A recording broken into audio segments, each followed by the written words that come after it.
आईन संशोधन आईन उच्छेद नूतन आईन प्रणयन पर फिटिला बाट उन्मोचित है ओडिशा लॉ कमिशन लोगो एवं मेल आईडी।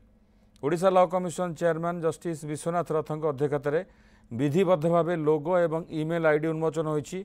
6 जणिया सदस्यों को नहीं गठित यह कमिटी विभिन्न लोकों द्वारा पठाई अभियोग को एक सब कमिटी माध्यम तर्जमा पर उच्चस्तरीय कमिटी पाखक जीव। यह प्रक्रिया द्वारा राज्यर जनसाधारण उपकृत हेबे। लोकों आवश्यक अनुसार आईन परिवर्तन ठार आरंभ करी संशोधन और निर्माण पर्यंत समस्त मतामत जणाइबा सुविधा उपलब्ध हेबो। एथिसहित सबु लोकों को यह सुविधार उपयोग पर अपील करछंती कमिटी मुख्य।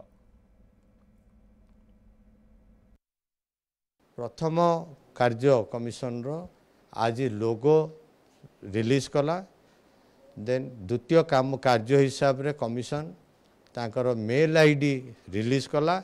मेल आईडी रिलीज रो उद्देश्य होची लोकों को सर्वसाधारण जनसाधारण को अनुरोध जार लीगल एस्पेक्ट किसी अच्छी परिवर्तन आमेंडमेंट रो हो कि नुआ लॉ आनिबार हो किंबा किसी लॉ खराब होची ताको काढ़ी देवा पई हो एथरे एमानक पई बर्तमान आईडी अवेलेबल हैला।